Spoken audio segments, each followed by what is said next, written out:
We're streaming live online as well. Very happy about that.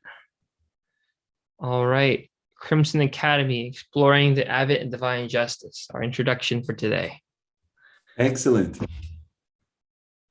John, when do you want to start? We can start whenever you want.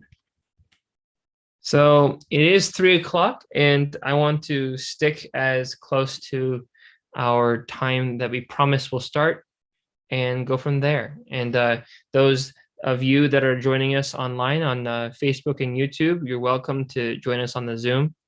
We post this up weekly. We will have this session, and we post it up weekly as well in advance, and you should be able to find the sessions on our Facebook page for the Baha'i Center of Clearwater.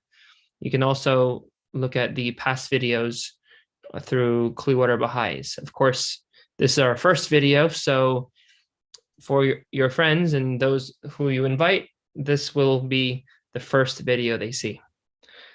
That being said, we still have people joining here on the Zoom for our first session. This session is going to be an introduction. And we have dear Ehsan Bayat here with us.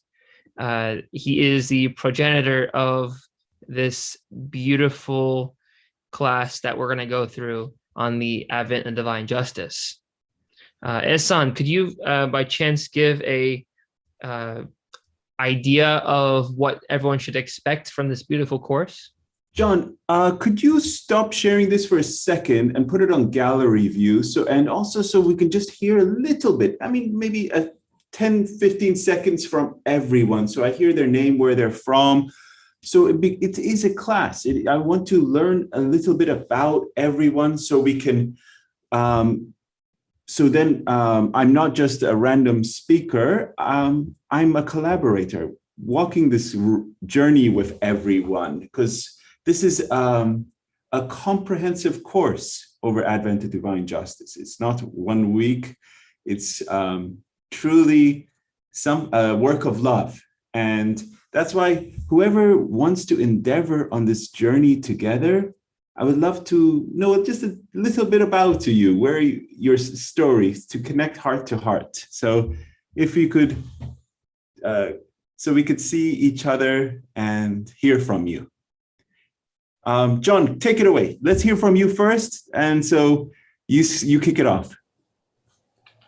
Well, I'm very happy to be here with you, obviously, and being able to go through this course.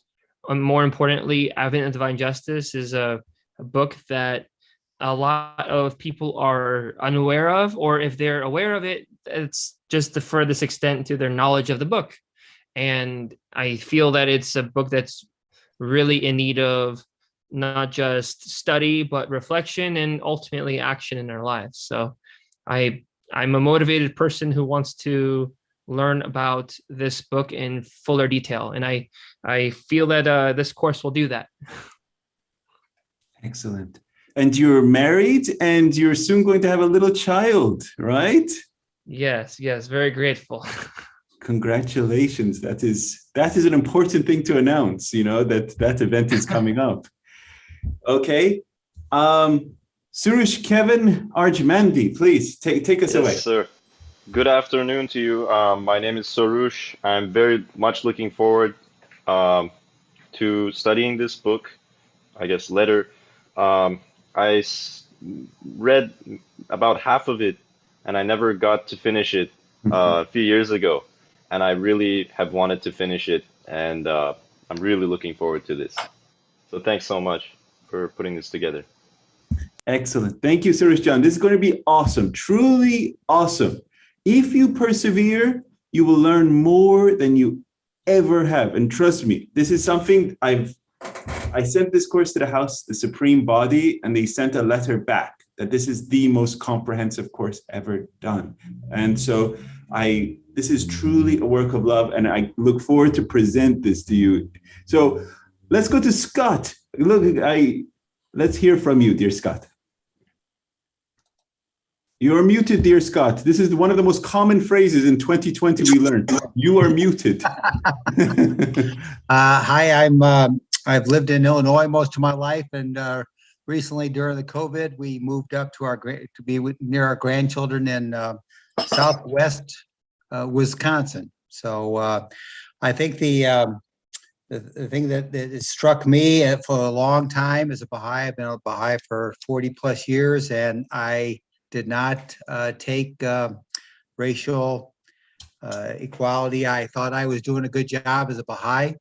As a white male, I try and understand my privilege, and the last 8 or 10 years, I've been trying to work on this. I've been taking the last couple of weeks or last couple of months, been taking a course by Vanita McGee to put together about Advent Divine Justice, more on the racial but I've been watching you, Ihsan, I'm sorry, and on YouTube occasionally, watching your things, watching the courses, and listening to parts of them when I can. So. Sure. Excellent. Welcome, Scott. Very good to hear from you. Yeah, I talked to Vanita and when she was building that. And so, yeah, excellent resource too. Miss Jeannie, welcome. We'd like to hear from you, please. Hi, thank you. My name is Jean Crawford, and I'm originally from Southern California. I'm in North Dakota now, permanently. And I learned about this on Facebook just yesterday and signed up for it because I've read it and been through it several times, but this sounds really exciting. It's one of the most important documents that we have, so I'm really excited about studying it in depth. And yeah, it's really good. Welcome, truly welcome. I look forward to walk this journey with you, Miss Jean. Okay, let us move to Miss Bren. Miss Bren, good to have you. Let's hear from you. At the moment I live in Maine. I've studied the Advent and Divine Justice before, but not recently. So I thought it would be good to revisit it. Where do you live? Sorry, I missed that part. At the moment I'm in Maine. Maine. Oh, very good. All the way up north. Excellent. Good for you. How's the weather up there? It's good today. Good. We're in the 70s. It's warm. It's warm because it's about 70 now. Sounds like perfect weather. Welcome, Miss Brand. Thank you so much. Let us move to Iman John, please. You have the floor. Okay. Hi, my name is Iman. I live in Northern California, in the Bay Area. I always watch Ehsan's courses and videos on Crimson Academy, and they've been really helpful for me to study the writings. So I'm very thankful to be able to study the Advent of Divine Justice here with you all. Thank you. Thank you, Iman John. Thank you. Yeah, this is going to be awesome, because what I love about this course is really you, because your insights, your inputs, your learnings, every class I've ever done, it's more learnings are going to happen. It's going to be really cool. Excellent. Thank you, Iman John. Let's go to Pauline. Pauline, you have the floor. You are muted, Pauline, and you're on pilgrimage. How awesome is that? I'm sorry, I just came in. Are we introducing ourselves? Yes, go ahead, please. Oh, I'm from the Brandon Baha'i community in Eastern Hillsborough County, and this was my pilgrimage photo. I went on pilgrimage about 10 years ago, and I've been a Baha'i for over 20 years, and I'm very pleased to be able to join this group and understand the importance of the message of the Advent of Divine Justice. Looking forward to the talk. Excellent. This is not a talk. This is not a talk. We're walking this journey together. We're going to be learning from everyone as the understandings, the learnings. But beautiful, Miss Pauline. Thank you so much. Let us go to, I'm guessing it's Jeremiah, the Clearwaters guy, right? Right, John? Yes. So go for it, Jeremiah, please.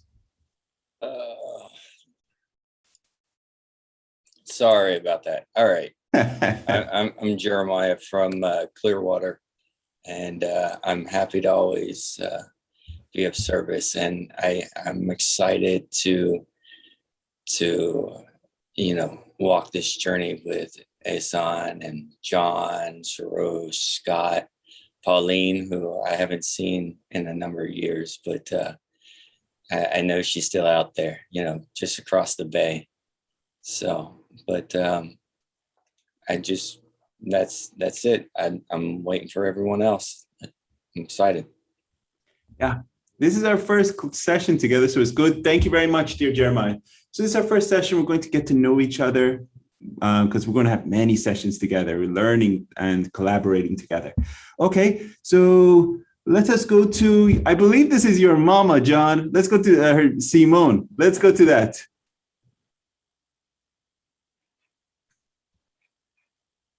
Is she there? She's probably shy, like a lot of. Allah Afa. Mr. Bayat, how are you? Better to hear you, and I'm sure John is too. Yes, Allah Afa. Yes. It's a pleasure to have you and to go over the Advent of Divine Justice, which is a most awesome book. It is amazing. I can't wait to get into it, and the more you read this letter, you feel the intensity, the power that it reverberates through it. And so, absolutely. Yeah, Simon John, I can't wait. So I love you. Simon John, tell me something unique about you, something that no one else except maybe John would know. So just, please, this is the love, this is the faith. Go for it. Sure, I'm a Baha'i from Iran, Tehran, and you could say my passion is always reading Baha'i writings.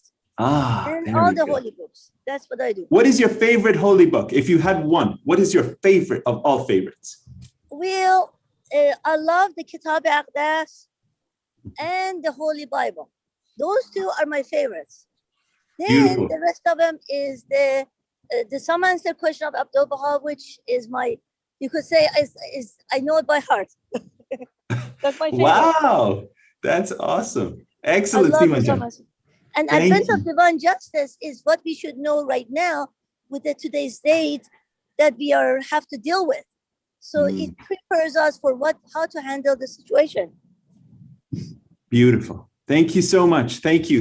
Allah Hafa. Allah Hafa. Allah Hafa. Okay, let us go to Joan, and we have then Janet and then Khazet. Okay, so Joan, you're next, please. I'm Joan McGovern from Hickson, Tennessee, just outside Chattanooga.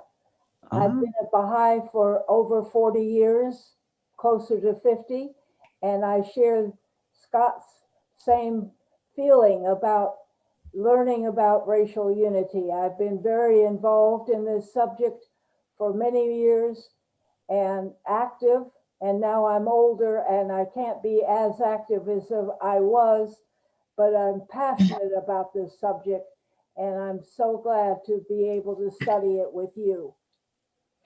Can't wait, Miss Joan.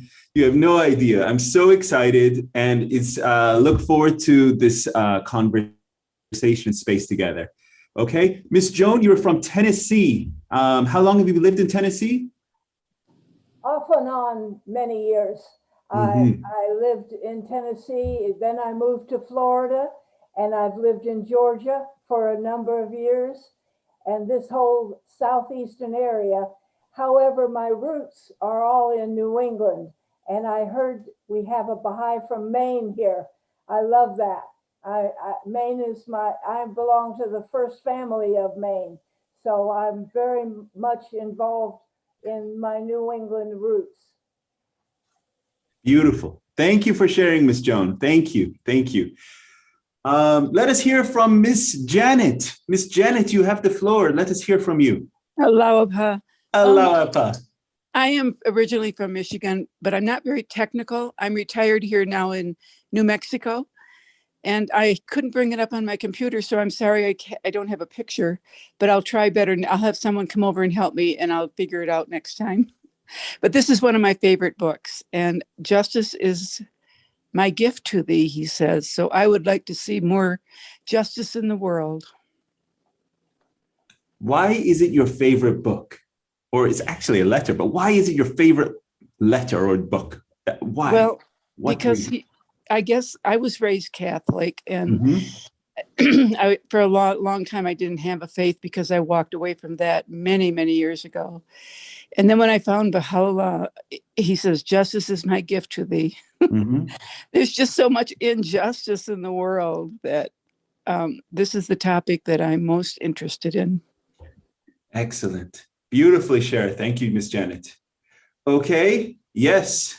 There's a whole sections on justice, what divine justice is, and then the implementation of justice. And as one of the 7 qualities of rectitude of conduct is justice.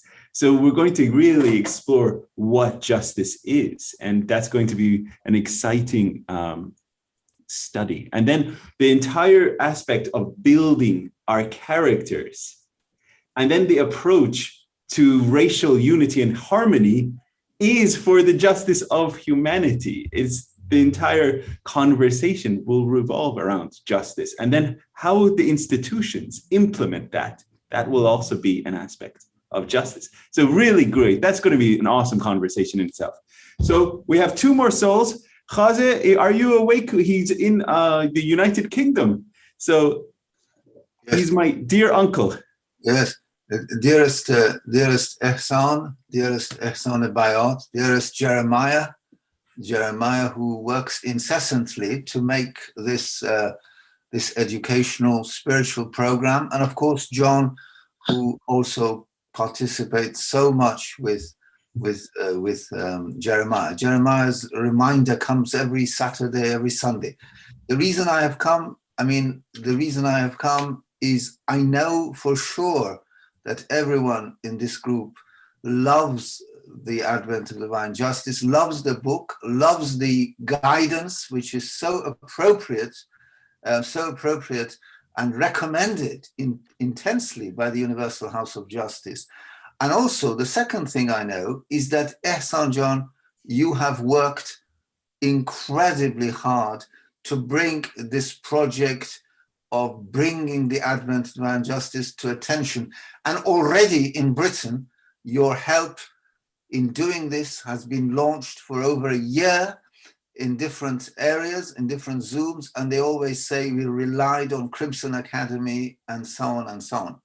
My late father went in 1956 and met and had the incredible honor of meeting the beloved guardian Shoghi Effendi, the author of this book. And I spent a year in Skokie in Chicago, near Chicago, with the hand of the cause, Mr. Khadem, who spoke lovingly about the beloved guardian every Friday night. And because it was very difficult to get the train back to my hospital in Chicago, I used to stay the night. And so over a whole year in 1983, 84, during the Reagan years, I could benefit from the guidance of this hand of the cause and his love for Shoghi Effendi. So without too much ado, I look forward. I may not be able to attend, and like dearest Janet, I am also not technically such a whiz kid. It's not because I haven't shaven or anything. It's just because you young faces, all of you beautiful, and I'm so happy. The first Baha'i I've met from Maine, and also Alice, who loves my brother, your other great professor, uncle, Alice Mahomas is on this Zoom. I'm so happy, dearest Alice, who is so erudite on matters related to race. I think it's not just race, but it's more than that. And the beloved guardian read our soul 60 years ago. Is it Ehsan, or 80 years ago? It's about 82 years ago. It was 1938. So I will do what you like me to do. I will go now on mute as well to listen to you. I love you, dear uncle. So happy to hear you. So happy. And let us go to dear Alice. So happy to have you.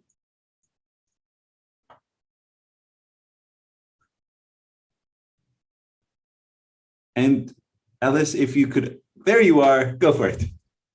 Hello, Allah Pa. Allah Pa. I just want to tell you guys, with Shoghi Effendi in his writings, he don't take prisoners. He don't feed anyone. So when I embarked upon Shoghi Effendi, I had a fight with him for 1 year. I can fight with the spirit. It's a prayer, Shoghi Effendi, that I'm trying to, I remember it, but I don't want to remember. But the part that my fight started with Shoghi Effendi when he called us pathetic. And I would find that prayer as I stay on here. And he called us pathetic because he said we had learned to move away from the only source that was able to help us, and that was God. So with Shoghi Effendi, studying him, you either gonna become closer to God or just don't pay attention in downright rebellions. That's my thing of Shoghi Effendi. And when I want to get something right in my spirit, I always refer to him because he's the kind of person I am, straight to the point, straightforward. He don't play games. He don't pretend to be something he's not. And I do love him for that year of fighting with him. And I definitely is my close buddy. Abdu'l-Baha loves you into it. Baha'u'llah is the Bob is straightforward. And Bahia Kanum is my strength and my steadfast. So that's how I add up the faith for me. Beautiful. I thank y'all. I can talk all day, so I'm going to let you go. Love it, Miss Alice. Well, happy you here, Miss Alice, for real. And you said it straight up. I mean, the beloved guardian, Shoghi Effendi, he didn't mince words. He didn't play around. He said it as is. In fact, the advent of divine justice is as straight, is as some have said, effrontery, you know? It's in your face as it can get. And that's what it really needs to wake up the North American Baha'i community, the Baha'i community itself. And every single one of us has to read this, read it again, study it, master it, teach it. And so this is what we are called upon. So really a pleasure, Miss Alice, happy to have you. And we look forward to having wonderful conversations coming up. Okay, we have a few more souls and then we're jumping into it. John is like, come on, Ehsan, what you doing? But so we want to hear from everyone because it's a conversation as a class. And we're going to get into, this session is really an introduction to it. We're not actually even going to be reading the actual material today. Okay, today we're just going to introduce the importance, okay, of this letter. We're going to introduce an overview of what this letter is and the significance of the time and place of it, okay? So that's what we're going to do. Then next week, your homework will be to read the first few paragraphs, okay? And every week we'll be marching along. And some sessions, dear friends, we may not even get through all of the paragraphs, okay, in a session because there's so much content. I have compiled, for example, in one paragraph, paragraph 16, for example, the beloved guardian in paragraph 16, and you say, Ehsan, how do you remember all this stuff? Because there's 124 paragraphs, 77 pages. I've taught it enough now, I kind of memorized it. So truly, paragraph 16 is a paragraph where the beloved guardian outlines the early history of the American Baha'i community, just in a few lines. But prior to that, the beloved guardian had written a letter called America and the Most Great Peace. It was one of the world order letters, just like Dispensation of Baha'u'llah, right? And in that letter, he outlined the entire history of the American Baha'i community in that one letter. So if you really want to get a proper understanding of the American Baha'i community early history, you got to study that letter. And in another session, another session, I've done a course on that. It's very short. So it will take you through that, okay? But the reason why I said even just a few lines, the Guardian outlines in paragraph 16, I've made it into a comprehensive study of the early American Baha'i history. So you will learn as you go through this, your knowledge, as well as your understanding. But most importantly, this is not just a class to gain here. The Advent of Divine Justice was written to empower the early American Baha'i community, which we all are part of. It is to empower, activate, and then most importantly, become teachers of the cause. Because this is why this was written. This is why this was written, so that you will have the resources for transformation of your inner life, and that will translate to your external conditions, namely your Baha'i community, and then consequently, the greater society. So this is why this was written during the December 25th, 1938, during the first 7-year plan, so that for the first time, the teaching campaign had been launched, the first 7-year plan started in 1937, it would have a success, that the teachers, the believers would know what to do. That's really what it's about. Okay, let us finish. We have a few more souls, and then we'll start getting the show on the road. Gilbert John, if you could just kindly just introduce yourself, and we welcome you. Thank you. I'm all listening. This is Gilbert John, a wonderful, wonderful soul, and he's lives in Clearwater, Florida. Thank you very much for being here. Thank you. Ali John, if you could please kindly introduce yourself. Hello, everyone. I'm from Canada, Durham region. I recently, one of the friends nearby took an initiative to start using the meetup group for a cluster nearby, I believe. And as I was exploring meetup, this is one of the first I guess, sessions that I saw. And I just came to see what this conversation is about, and etc. Nice to meet everyone. Pleasure, Ali John. Wonderful to have you. Truly wonderful. Thank you for being here. Oh, and there you are. Excellent. Good to see you. And Miss Angela, you are our last one, and then we'll start jumping into it. Go for it, Miss Angela. Hello, Alawapa. Alawapa. I'm tuning in from Puerto Rico. Puerto Rico. Very nice to have you. Thank you. Miss Angela, tell us one thing about yourself before we, so anything else? One thing about myself. Why are you wanting to study this text? What do you hope to gain from it? Have you read it before? I have not read it before, which is why when I got the email. Okay. And do you know anything about it? Anything about the text? Yeah. Have you heard anything? No, I haven't. Okay, there we go. So we look forward to your participation and also your learnings, because this is going to be an interesting journey. Some people have read it before and they have their own understandings, and some people have never read it. So it's going to be an incredible journey to walking this path together. So my dear friend John, let's kick it off. Let's start sharing the screen and start it going together.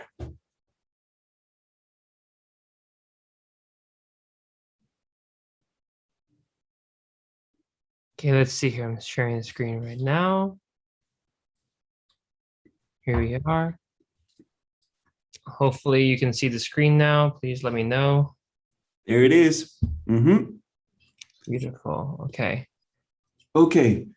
So as I'll talk as John is putting this up, this course that is 24 parts. This took 11 months for me to create. It's more than 1,300 slides as a course. And you're like, Ehsan, how did you do something of that size? And it's called coronavirus time. I was at home, working, and so in my spare time, I had time to build a course. And I was, out of all the subjects, I do the Crimson Academy, and my study is, I want people to study the writings deeply, not shallowly. And that's what I love. I love when people really study deeply. So one of the works that I've always heard about was this Advent of Divine Justice. I was like, this is incredible. Anything Guardian writes is beautiful and amazing, the language. But often some people don't understand it, right? It goes over their heads. The language is just beautiful. So I wanted to break it down, make it easier, and so that everyone gets it, understands it, and we can go through it. So keep going, John. Let's go. Yeah, pandemic is a blessing. In that way it was. Okay, so this is just as they say, my acknowledgements. After I finished the course, I wanted to give a shout out to obviously, Shoghi Effendi. This is a true work gift to him, for him. My wife, in infinite patience, putting up with me during this thing. And my mama proofread this whole thing. After I finished every part, I would send it to my dear mama, and she would proofread it. All the slides, all the things. So and my dear dad, he was always giving me advice as I went through. And my brother, Dr. Bayat, he also edited. And so those were some people. I also sent it to the National Spiritual Assembly, as well as the Supreme Body, the Universal House of Justice, for advice on it. And I sent it to my dear uncle, who's also present, and he also gave me advice. And one word, and you're going to see it in this part, there is one word of advice that I changed, and that was on advice from my dear uncle. And you'll see that. So John is just going to flip into the next slide. There he goes. And this is last, because these three souls mean the world to me. And I'm sure every one of you have Baha'i heroes and heroines in your life. But for me, Thomas Breakwell, he means the world to me. And I urge you all to read the lives and stories of heroes and heroines, and also become closer to them. Thomas Breakwell, first English Baha'i, means the world to me. John Esselmont, and also May Maxwell. So these are some heroines and heroes that are very close to me, and I dedicate anything I do in their honor. So that's me. This is, and so let's move on, dear John.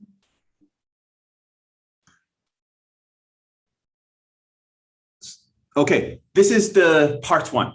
Part one, we're going to go over historical context and significance of the Advent of Divine Justice. In this section and part, we're not actually going to even be reading the text itself, okay? I want you to first, as a class, as an audience, as a participant, to have a strong understanding of this letter as a letter of the beloved guardian, its historical context and significance. And then we're going to give you a brief overview, a synopsis. And then in closing, what is divine justice? Remember, one of our dear friends said, I was curious about this word divine justice. What is an aspect of justice? So we're going to explore this term, but apart from that, in 2 parts of Advent to Divine Justice, the beloved guardian goes into much deeper study of justice as a thing. So we're going to study that obviously later. Moving on, dear John, let's go. So where did this all come from? 2011, I created the Crimson Academy as a space online where individuals can study deeply the writings, advance their knowledge, deepen their understanding. And I've created space where all the materials, notes, study questions, audio and video are available. So this was an effort for anyone in the entire world will be able to study the writings for free and made available. So this is the course exploring the advent of divine justice. Let's go. Moving on. So this is our slide on why do it? What is the importance of it? So my dear friend, Iman Jan, you are our first reader. Go for it. Iman Jan, you have the floor. A course on character building. The Guardian feels is particularly important and should be given due emphasis and studied carefully and thoroughly, especially by the young believers in attendance at the school. Those standards of Baha'i conduct, which he himself has set forth in his last general epistle, the advent of divine justice, and which it should be the paramount duty of every loyal and conscientious believer to endeavor to uphold and promote, deserve serious study and meditation, and should constitute the main central theme of this year's program. The principles and methods laid down by the Guardian in his Advent of Divine Justice on this vital subject of Baha'i ethics should indeed prove of invaluable inspiration and guidance to all students and friends attending the summer school classes, and thus prepare them to better appreciate the privileges and more adequately discharge the responsibilities of their citizenship in the world order of Baha'u'llah. Beautifully read, Iman Jan. Beautifully read. So this is from the beloved Guardian on his behalf, right? 1939. So it was written December 25th, 1938. So this is just a few months after that. So this a course has been built on character building, and it says due emphasis on it should be studied carefully and thoroughly by who? Young believers. I don't consider myself too young anymore. I'm 40 years old, so not too young anymore, but even younger than I am. But the young believers should be studying this intensely. And what should be they studying? The standards of Baha'i conduct. And the first weapon that is raised is rectitude of conduct.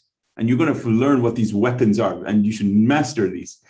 First weapon is rectitude of conduct. Then coming up, chaste and holy life. So this is the standards of Baha'i conduct. And then what does the beloved Guardian say here? It is the paramount duty. What does paramount mean, anyone? Anyone just shout it out. What does paramount mean? Above all else. Above all else. The highest, right? The most important. So the most important duty, above all else, duty of every loyal, and I hope every one of us, and I'm sure every single one of us, is a loyal and conscientious believer to do what? Endeavor to uphold, promote, deserve serious study and meditation, right? So if we consider ourselves loyal and conscientious believer, this should be our paramount duty, right? Then the beloved Guardian says, the principles and methods laid down by the Guardian in his Advent of Divine Justice on this vital subject of Baha'i ethics should indeed prove of invaluable. Now, what does invaluable mean? You cannot put a value on it. It's priceless, priceless. Priceless inspiration and guidance to everyone, to all students and friends. And every one of us should consider ourselves a perpetual student. Okay? And appreciate the privileges, more adequately discharge the responsibilities. For me, this text gives me personally the best definition of what it means to be a Baha'i. This is what Advent of Divine Justice has given me. What does it mean to be a Baha'i? It's in this, and you will discover it. This is because we all have these, things called, Baha'i IDs. It's in our wallets, Baha'i IDs. There we go. There's mine. And we're very proud of them. We hold them, and we'll have Baha'i rings. There's my Baha'i ring. But what does it mean to be a Baha'i? Really, if someone asked you, what does it mean to be a Baha'i? Advent of Divine Justice defines it. And it's incredible. And so many of us are falling short even in our understanding of it because we may not have read it.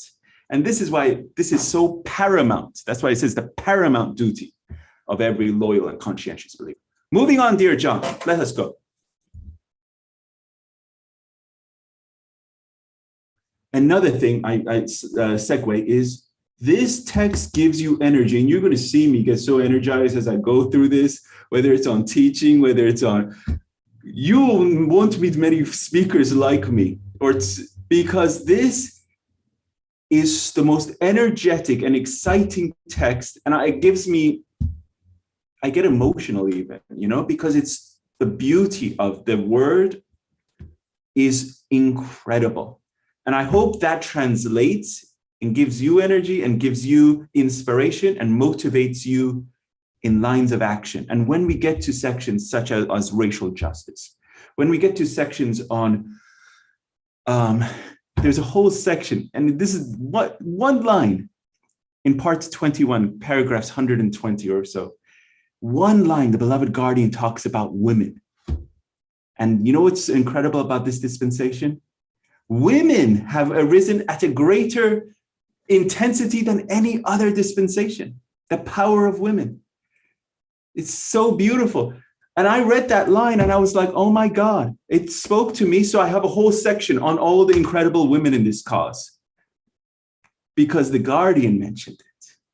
The guardian mentioned that. So I wanted to give it proper weight. You see? And so you'll find this coming up in the Advent of Divine Justice. Okay, moving on, dear John, let's go. Okay, these are some of the key points.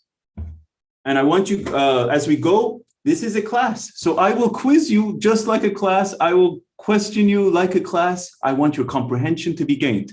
So let us go to Surush John. Read this one for us. Two major themes in the Advent of Divine Justice relate to the life of the individual Baha'i and the interaction between the American Baha'i community and wider society. The Advent of Divine Justice addresses the faults, habits, and tendencies that the American Baha'i community must eliminate. The Advent of Divine Justice also deals with the distinctive qualities and characteristics that the American Baha'i community must cultivate and acquire. So, who was this letter written to? Anyone? Does anyone know? Who was it written to? The American Baha'i community. You're correct. North American Baha'i community. So North America constitutes two countries, okay? Canada and America. Primarily, it really is addressing the United States of America, and you can see it in the language of how it is addressed, okay?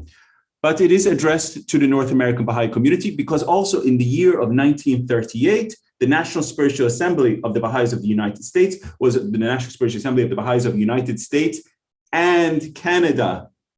So this is, you will see, as we're reading it, you will see that, okay? So the letter was written to the North American Baha'i community. Does that mean only it's addressed to North American Baha'i community? The answer is no. It's written to everyone, okay? So the two major themes, relation of the individual life and its interaction with the society. All the weapons that were going to come up, and I'm going to highlight all of these, and you're going to see this. Weapon number 1, rectitude of conduct. Weapon number 2, chaste and holy life. And weapon number 3, freedom from racial prejudices, are all about transformation of here, so that you become new race of men that the beloved guardian talks about. So this is an individual transformation. So the relationship of the individual Baha'i. Then the interaction of the greater society. That's the second component. Then the Advent of Divine Justice addresses faults, habits, tendencies. Faults, habits, and tendencies. You're going to see this. And I'm going to ask you, each one of you, what are these faults, habits, and tendencies? The beloved guardian addresses each one of them before he gets to the solution. So you're going to see his style also as we go through this. First, he addresses the problem, just like a medical doctor. He addresses the problems of society. He says the American society has excessive materialism. He calls it rampant materialism. So he says the American society has rampant materialism. He says they have racism. He says they have all of these problems, right? One after another. It has corruption, one after another. But then he gives the solution. So you're going to see his style coming up. And so think about these false habits and tendencies. So I'm giving you kind of like a heads up approach as we go through it. The advent of the divine justice also deals with these qualities, characteristics that the American Baha'i community must cultivate and acquire. So these are qualities that we must cultivate and acquire. So this is specifically addressing the American Baha'i community. There's challenges that we have to work on, as well as there's qualities that we have to acquire. Let's go, John. Carry on. So the beloved guardian chose this American Baha'i community.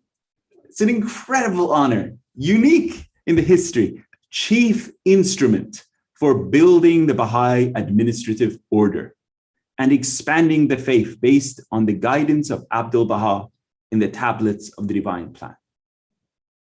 The chief instrument for building the Baha'i administrative order and expanding the faith based on the guidance of Abdul-Baha in the tablets of the divine plan.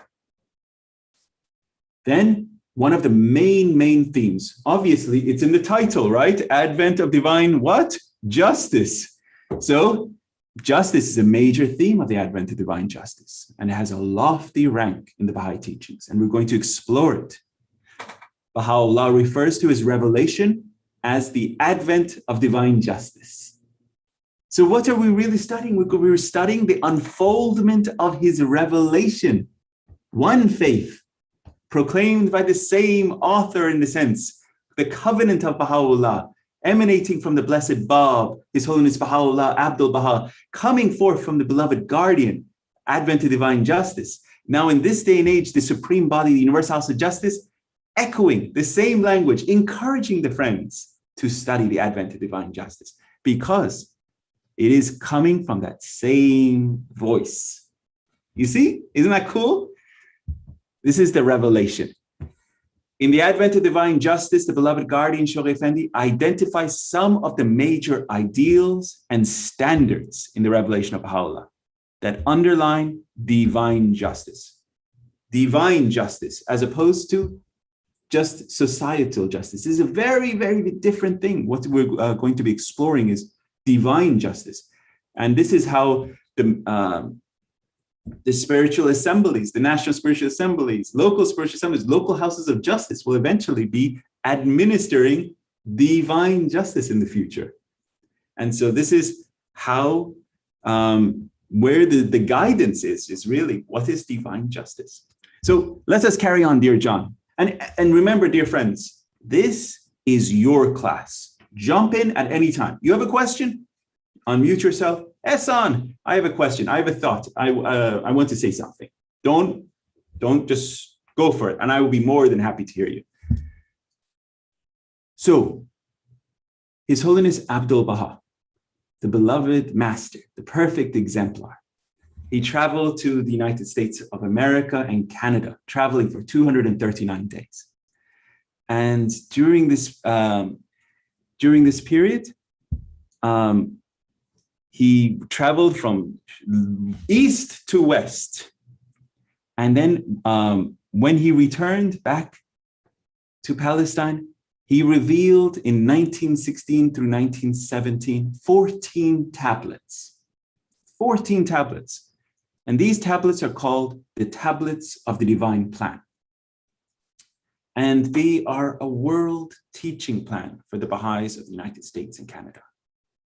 And the first 8 of these tablets were revealed from this period, 26th of March through 22nd April, 1916. And it was a very violent period during the First World War in Europe. And several of the tablets couldn't even get there on time. They were supposed to get there, and they didn't get there on time. So they arrived late. The final 6 tablets were revealed between the 2nd of February and March 8th of 1917. And this was a month before the entry of the United States into the war, the First World War. This was an amazing time, not only for the history of the world, but also with the spiritual significance of the early American Baha'i community starting out on its really the launching of its first ever teaching initiatives, almost, because it was they're following the guidance of Abdul Baha. And when I say first initiatives, I'm talking about in the Western countries, because obviously in the East, they had many great souls, many great teachers, but in the West, this was under the guidance of His Holiness Abdul Baha. Okay, carrying on, dear John.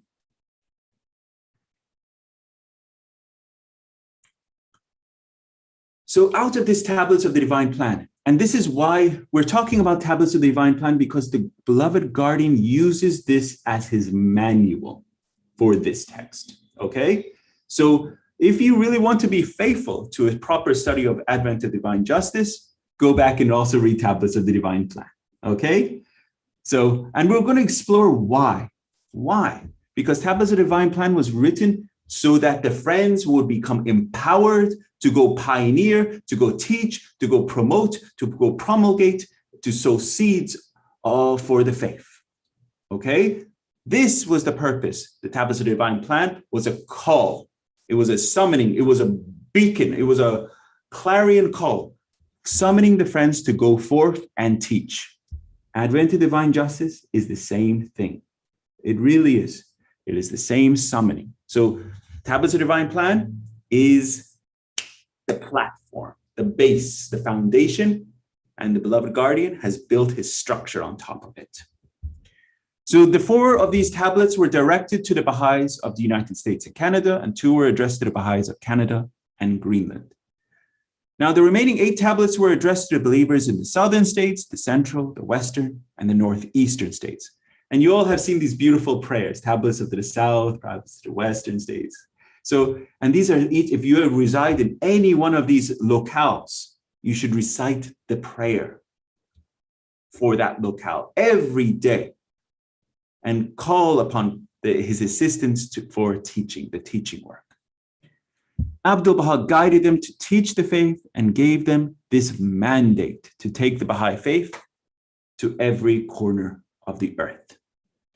So the tablets of the divine plan is a mandate of action. That's really what it is. Okay, carrying on, dear John. One quick point. Do you know that Abdul Baha wrote the tablets on postcards? Yes, great point. Yes, and there's pictures of them, and we will. That's a great point, and we actually have in the archives the actual postcards of the tablets of the divine plan, and they're on postcards. Pretty cool. And we actually also have the atlas, and I believe it's in the National Archives, the atlas that the beloved, the master used for the different regions, which is, which is constituted as the southern states, the western states, and the central states. And so I've seen a picture of that too, and I have that in a presentation too. It's pretty cool. I mean, we have these artifacts. Carrying on, dear John. Yeah, it's amazing because were it not for the postcards, maybe the mail wouldn't have arrived. They would tear the mail open. Right? So 5 of these tablets were in the first group. They reached the United States and they're published in Star of the West. And I'm sure all of you know you can read Star of the West online. It's so that is available. The remaining tablets could not be sent from Haifa, as I mentioned, as communications from the Holy Land were stopped due to the war. So this was another major issue. So they came later. So all the tablets were kept in a vault under the shrine of the Bab on Mount Carmel for the duration of the war. And the tablets were sent to the United States after the war and were presented to the Convention of the Covenant held at this hotel, Hotel McAlpin in New York, on the 26th through the 30th of April, 1919. And this is a depiction of that hotel. An incredible event. I actually have, there's pictures of individuals, significant individuals at that event. And so let's carry on. I'm not sure if I have all the pictures of that event in this presentation. So it's in a separate one. It's actually on, that presentation is on my talk on Tablets of the Divine Plan. So the believers were excited, inspired, and uplifted by the tablets. And few individuals, such as the Duns, Clara and Hyde Dunn, and I'm sure all of you know who these people were. And if you don't, oh my goodness, you're going to learn something. These souls are the mother and father of Australia, okay? The Duns, true blessing individuals. Martha Root, I'm sure you all have heard of Martha Root, itinerant teacher, archetype teacher of the cause. These individuals immediately responded. It is literally like the fire exploded in their veins and they took off. And that is what happened. In fact, Martha Root, what a soul. Before the Tablets of the Divine Plan had even been finished, read out loud, she had already went home and packed her bags and was already ready to go. That is the kind of sacrifice and service and love and obedience that we need in this day and age. When imagine that, when a message from the Supreme Body, the Universal House of Justice comes, and the Secretary of the Assembly is reading it at feast, imagine that level of unified, if the community would be like, the House of Justice wants us to do this, they're already doing it. Now that is what we're called and summoned to do. Follow that level of obedience, because the example of Martha Root is the level of obedience we should arise to. I don't think we could ever get to His Holiness Abdul Baha. I'm not even sure we get to Martha Root, but what I'm saying is we should strive towards that level of love, sacrifice, and obedience. Follow? That's my point. Now, the systematic interpretation of the plans was not possible at that point when Martha Root was around. It wasn't possible. There was just a few stalwarts, a few individuals that would jump when the call was done. There were just a few. So it was no systematization. There was no systematic interpretation also of the plans. Since the North American Baha'i community was truly in its infancy. And the mission described by Abdul Baha in those tablets was well beyond their capacity. So although the faith was introduced in the United States in 1894, the community still lacked the necessary instruments and institutions to systematically undertake and administer those lofty plans. So I'm going to introduce a two-word term.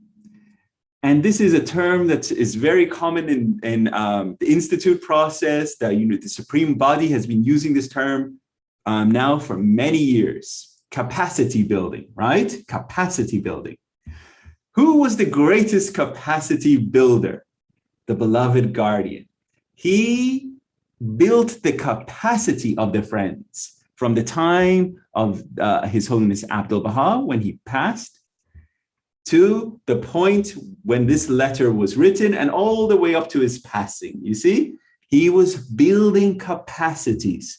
So from the point of the passing of 1921, when Abdul Baha passed, to the first point of first 7-year plan, 1937, there were no plans. But what was going on? The beloved guardian was building capacities of the friends. He was constantly writing letters. He was writing letters of encouragement. He was motivating the friends to organize, to systematize, go and create gatherings and go out and teach. And he was constantly sending love and encouragement, building capacities. Until in 1937, he said, now the time has come for our first 7-year plan. And then just a few months after, this letter comes. You follow? So he was the great capacity builder. Carry on, dear John. Let us go. So these are the great souls, Clara and John Donne. We're going to study these two souls much in greater depth in part 21, okay? Because his title is The Conqueror of Australia. Conqueror, what a cool title. I mean, the beloved guardian gives them. They both have titles of Hands of the Cause of God. And Martha Root, foremost hand of the cause of God, itinerant teacher of the cause. She is the archetype and model for all teaching. So these are souls that we need to study. And why do we study? Because their spirit, their energy, their enthusiasm, their learnings become part of us, infused in us, and helps our language, so that when we talk, their spirit comes out in us. And when we pray, their faces come before us, and we pray in their honor, and they come to us to assist us. When we say the concourse on high comes rushing to our aid, this is the concourse on high, and we should call upon them, right? Excellent. Carry on, dear John. So the tablets of the divine plan, we're just finishing up on the tablets of the divine plan, and then we're going to get into the section on Advent here. Following the passing of Abdul Baha on the 28th of November, 1921, the beloved guardian Shoghi Effendi took over the affairs of the faith as the appointed guardian. And as you all know, it was an incredible shock on him. And the story on that you can read in Priceless Pearl. And that's a great place you can study on that. Chapter 2, it's on the passing of Abdul Baha and the shock that the beloved guardian received. He identified the will and testament of Abdul Baha as one of the charters of the world order of Baha'u'llah, and embarked on developing and establishing the embryonic institutions mentioned by Abdul Baha in that document. And in his will and testament, Abdul Baha provided clear guidance on how the local and secondary houses of justice must be elected. Now, this is for the first time, secondary houses of justice is mentioned. Prior in the Kitab Aqdas, it mentions two, namely the Universal House of Justice, and it also mentions the local spiritual assemblies. This is in the Kitab Aqdas, another one of these charters of the world order of Baha'u'llah. But the will and testament, the beloved guardian says it's complementary and it's all part of the same structure even. It is an organic nature. So you cannot take one part and another part because they are complementary and they fit together perfectly. And so the beloved guardian, he explains that the will and testament of Abdul Baha is also introducing now the secondary houses of justice. And what are those? In this day and age, they're called the National Spiritual Assemblies. Okay? And in the future time, they will be called the secondary houses of justice. Excellent. Moving on. Okay. So the beloved guardian considered the tablets of the divine plan as his mandate for propagating and expanding the faith throughout the various territories and countries of the world. His mandate. And the first step was to empower the North American Bahá'ís as the recipients of these tablets to build their capacities. There it is again, dear friends. Build their capacities needed to discharge the tasks they were given by Abdul Baha. And it was equally important to guide the Baha'i community in North America to develop the institutions that were to implement the plans. So this capacity building was not just with the capacities of the friends, but it was also to build the capacities of these nascent institutions, namely the local spiritual assemblies, to give them the capacities and build them up so that then when they go forth and teach, these institutions will start taking on responsibilities. Okay, great, John. Let us go. Okay, let us have a reader. Miss Pauline, if you could be so kind, go for it. From the earliest years, the beloved guardian conferred upon the Baha'is of North America a very special bounty in communicating to them a series of inspiring and challenging messages, and carefully delineated the tasks they were called upon to discharge. He set specific goals for them, emphasizing that through the achievement of those goals, they would fulfill their destiny as the chosen instruments for the execution of the divine plan of Abdul Baha. Beautifully read, Miss Pauline. Excellent. So a very special bounty was placed upon the North American Baha'i community. Very special. And how did he do it? He carefully delineated tasks to them. Very specific, and set goals. The North American Baha'i community has to do this, this, this. Very concrete, very explanatory, and they have to achieve it. And when they did that, they won their goals and went on to the next goal. And then when they had that next goal, they achieved it and went on to the next one. This is how, as Baha'i communities, we should have. And first, we should have our individual goals. Specific, concrete, and not too lofty.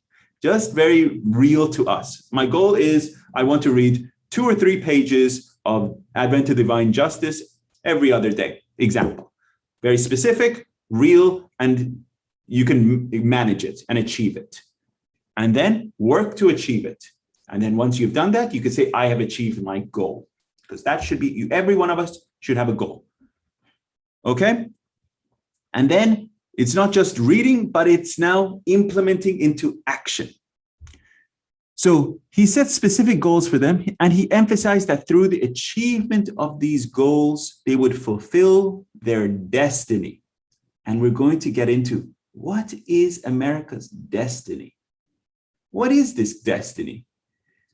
And that, my dear friends, is coming up in part 24. It is an incredible destiny. What is the destiny of America? It is something so great, so amazing. And that is coming up much later. I don't want to, that's called a teaser, as they say. So I wanted to throw that out so you persevere.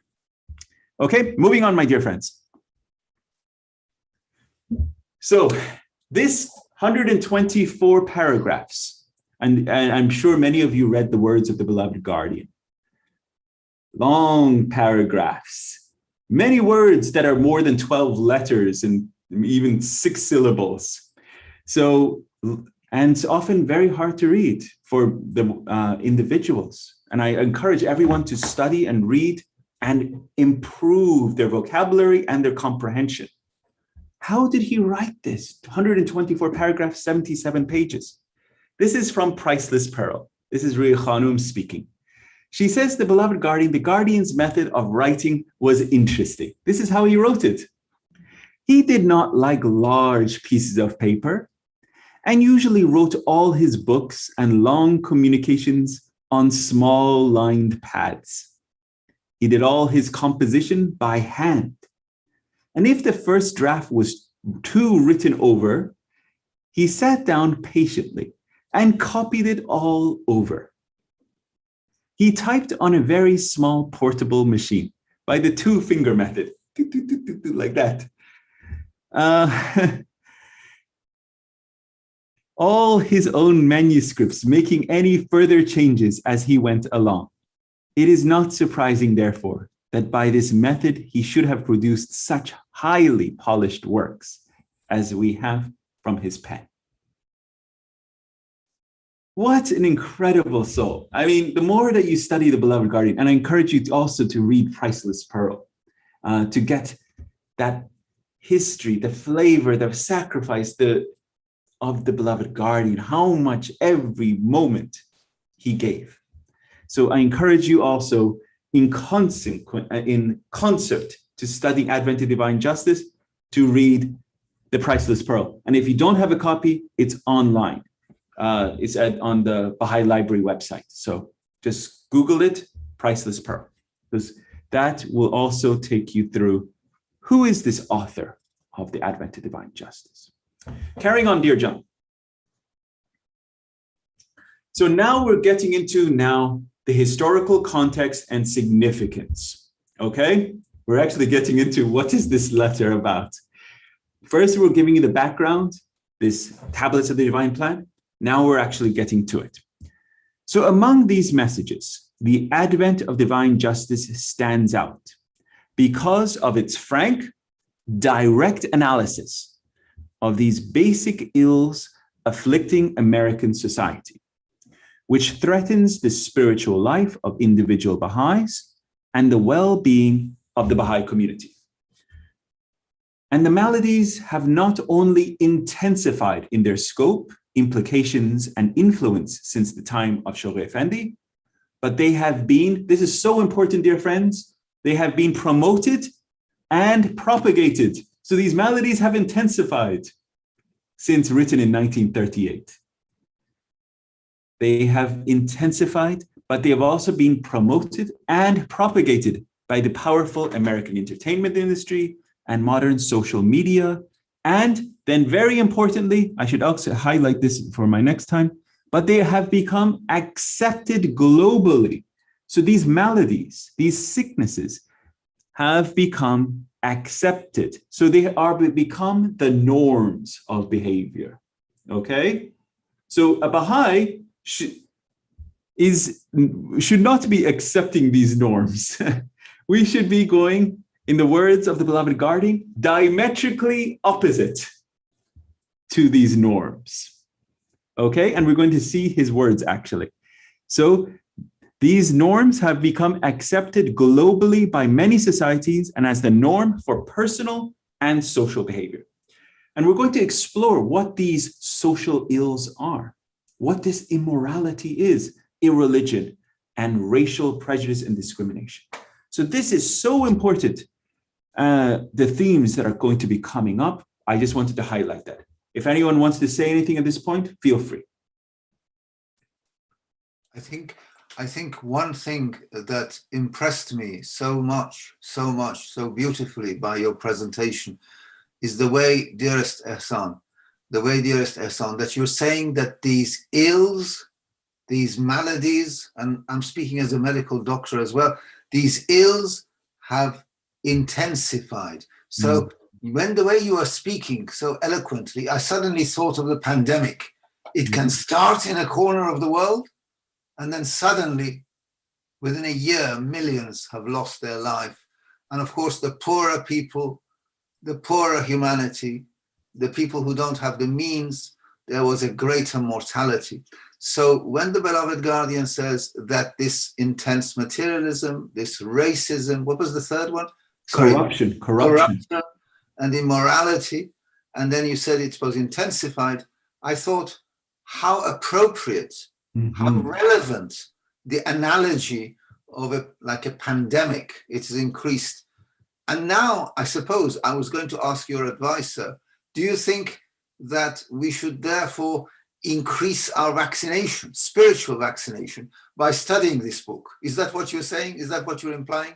I am absolutely implying that. Of course, my dear uncle, this is spiritual vaccination, but the mere study of it doesn't vaccinate us, okay? The vaccination comes from not only internalizing it and taking it up here, taking it to here, and then translating it into action, because this is, it's wonderful. Truly, I'm overjoyed to see your faces in my presence, but it is to take it out into the world of action. First, you have to think, okay, how does this relate to me, my reality? When we talk about rectitude of conduct, how every day of my life, how can I better myself? It's called bringing thyself to account each day. Ere thou art summoned to a reckoning. So every day you have to bring yourself to account. Am I a better Ehsan today than I was yesterday? What can I do to be a better servant of the cause? What can I do to become a better teacher of the cause? What can I study more so the words permeate and come forth from my mouth, that it will affect the hearts? Every day trying to be a better soul.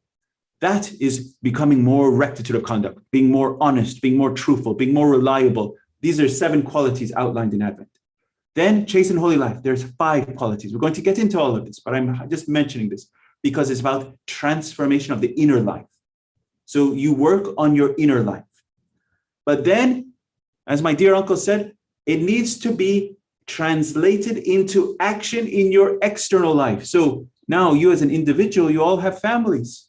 How are you translating what you are learning here into your family life? So that in your family life, you not only are benefiting from this, how are you translating the advent of divine justice in your family life, in your work life? Because justice is the best beloved of all things. If you work in a business, you should be ethical, you should be moral, right? So you, by your character, by your deeds, everyone should know you are a Baha'i.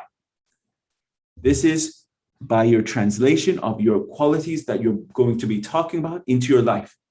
And then when we get to the section coming up on racial justice, because the watchword in this day and age is freedom from racial prejudices. And we're going to see this.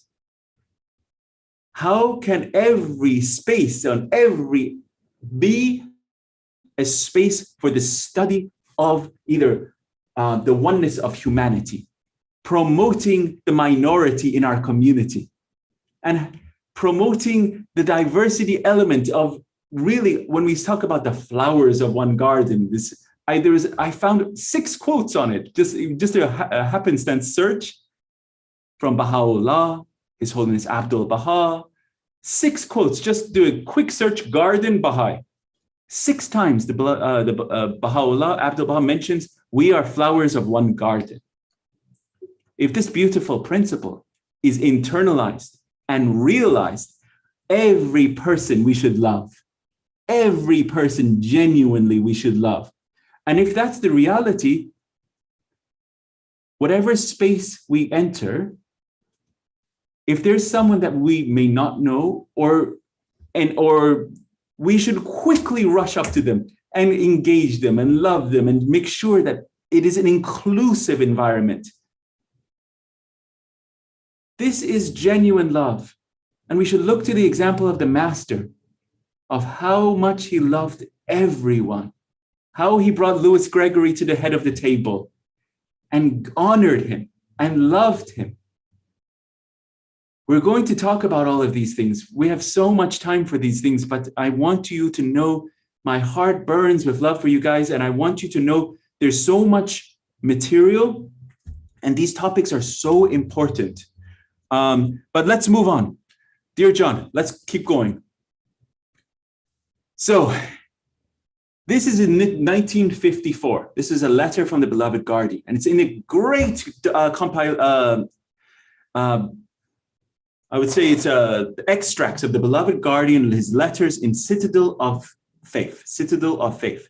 And this is a letter 1954, where he's outlining the maladies, which is sicknesses that are afflicting the American society. Now think about these sicknesses, then contrast them to the year 2021, which we are in, okay? And then you will understand how much worse they are today. Okay, here we go.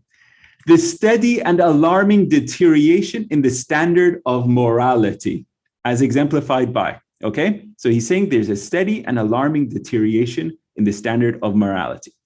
So this is 1938.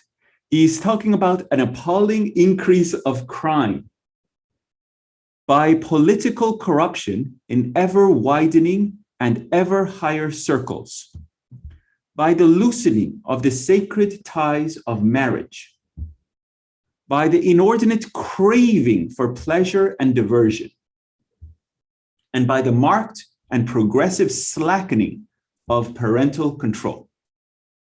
Then the beloved Guardian says, is no doubt the most arresting and distressing aspect of the decline that has set in and can be clearly perceived in the fortunes of the entire nation.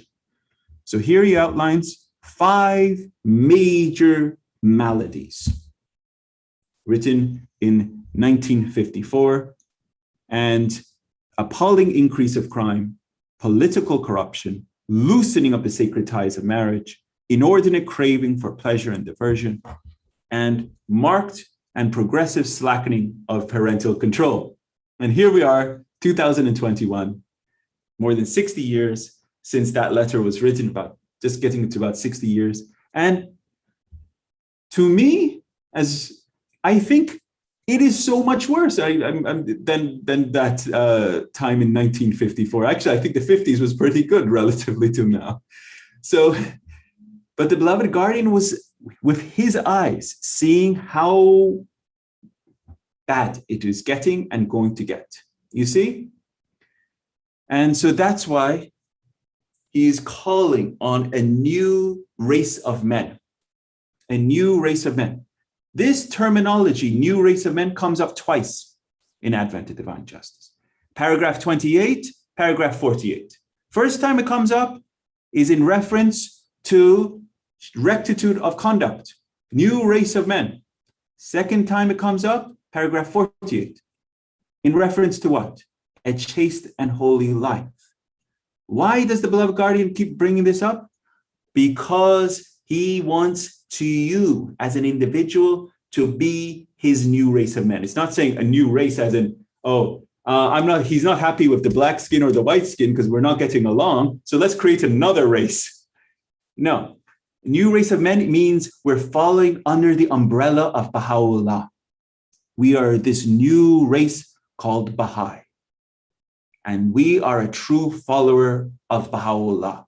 And if we are a true follower of Baha'u'llah, we will actively promote the oneness of humanity through our inner life and our external conditions. Very important, dear friends. This book is about transformation of the inner life and our outer life. Transformation of our inner life and outer life. So that's what really, in essence, what this text is about. And all of it is about how to become a teacher of the cause of God. Okay, moving on, dear John.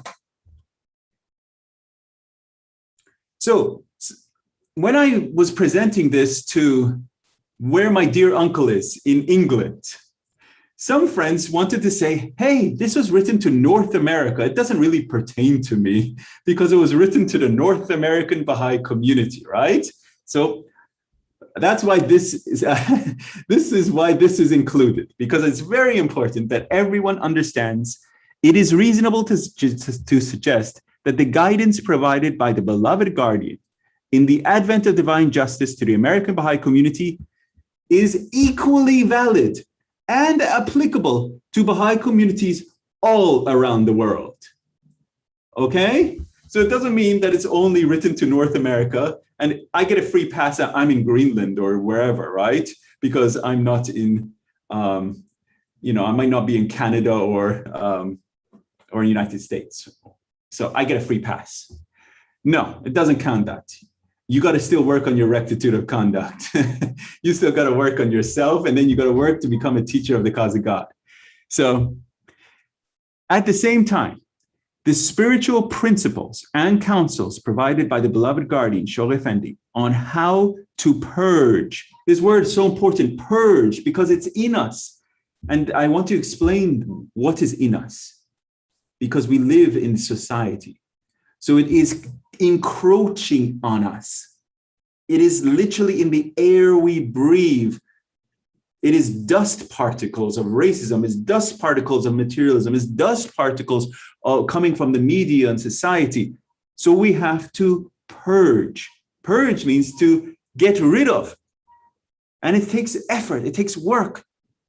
The beloved guardian uses another word in Advent. He calls it uproot. Uproot. It means it's already taken like a weed, taken hold of us. So you got to do a lot of work. I don't know if any of you guys are gardeners. I'm a terrible gardener. I have a gardener. He's a wonderful Hispanic gentleman, and he does an incredible job. I don't do gardening. But gardening takes a lot of effort, and you got to stay on top of it, or else it keeps coming back. So uproot the weeds. You cannot just pull it a little bit and then it will come back, grow more. It's kind of like the hydra. The hydra. You take one head off and more will come. So you have to take it out from the very bottom. And the example of the hydra is a perfect example to racism. And I'm going to talk about that later.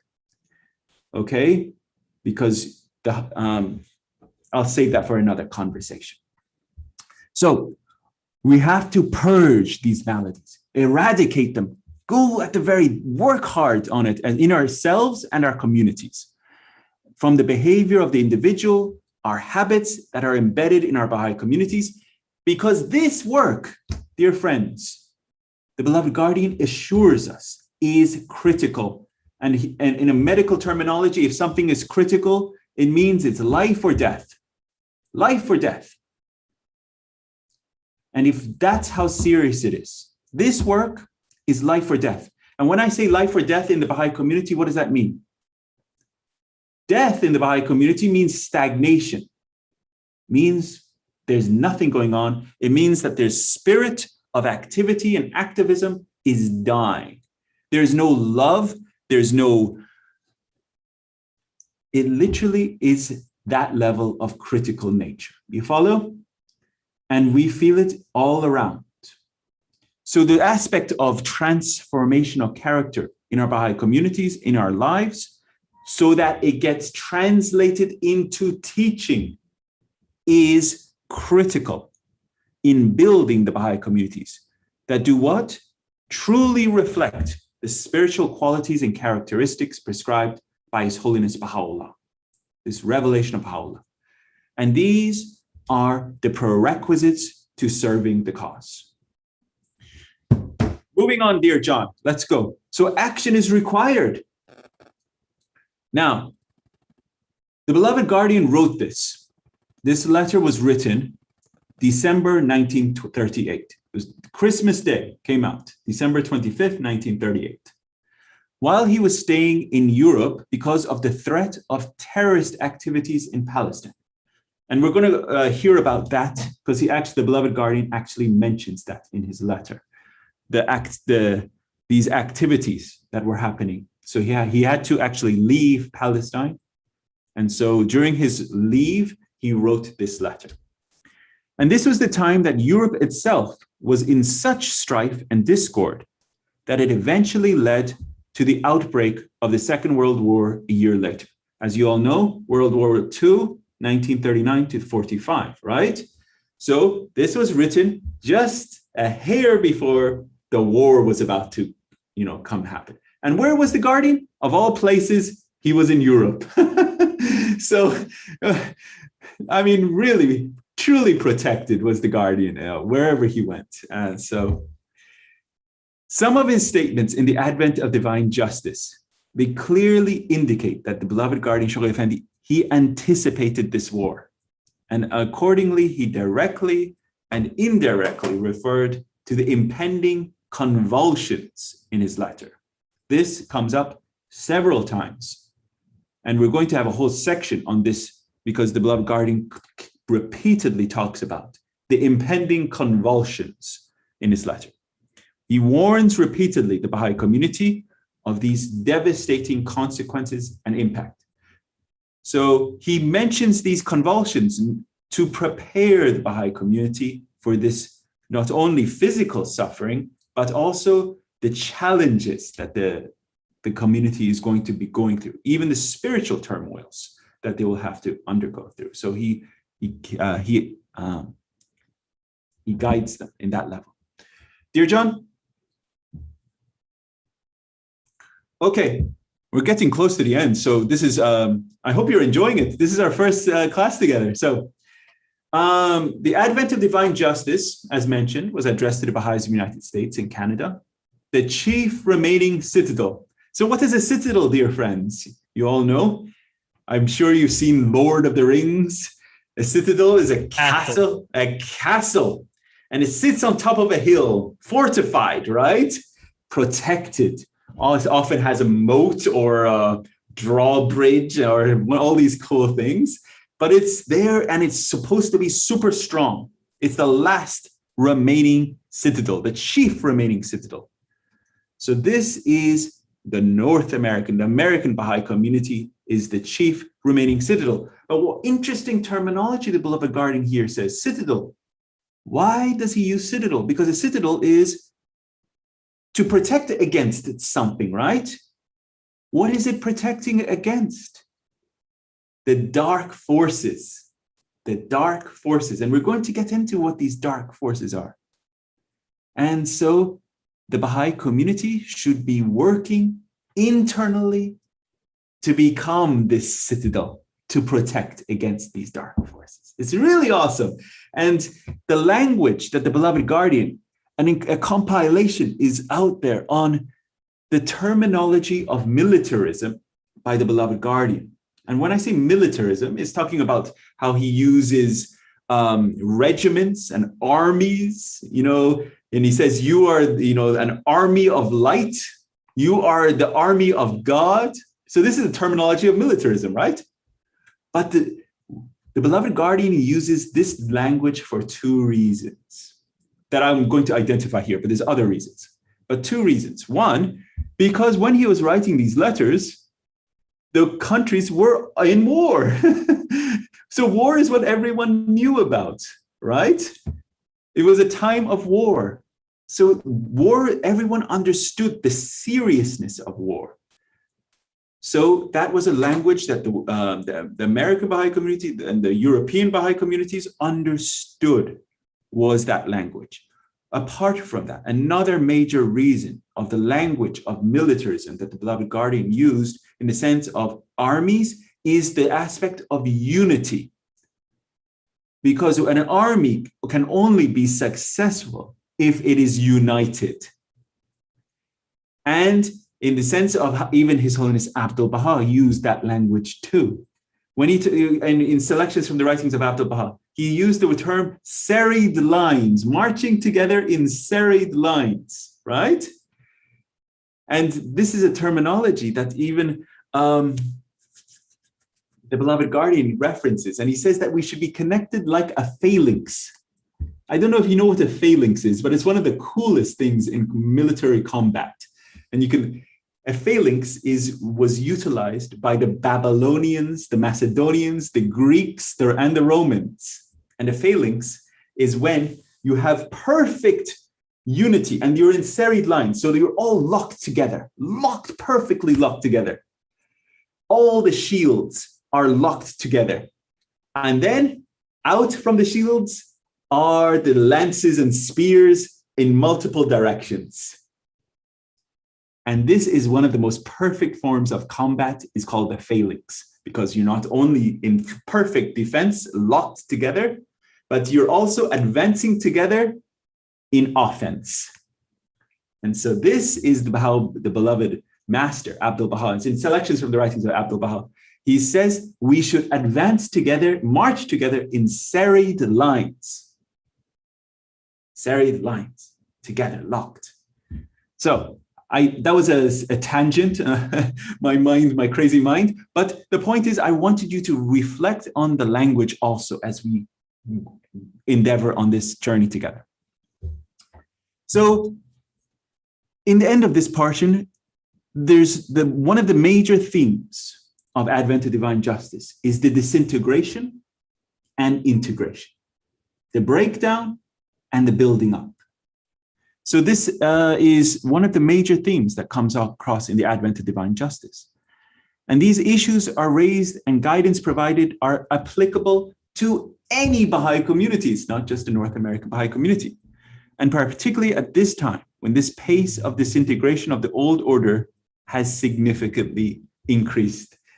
And there's a beautiful letter of the Beloved Guardian. I found it and I put it in the presentation because someone asked the Beloved Guardian and he said, isn't it so that the disintegration process is moving much faster than the building up of the Baha'i communities? And the Beloved Guardian writes back with such love, such encouragement. And he says, of course, the pace of the disintegration is markedly moving faster. But it calls upon us to have a greater sense of unity and urgency. This is the call of urgency. The world is disintegrating.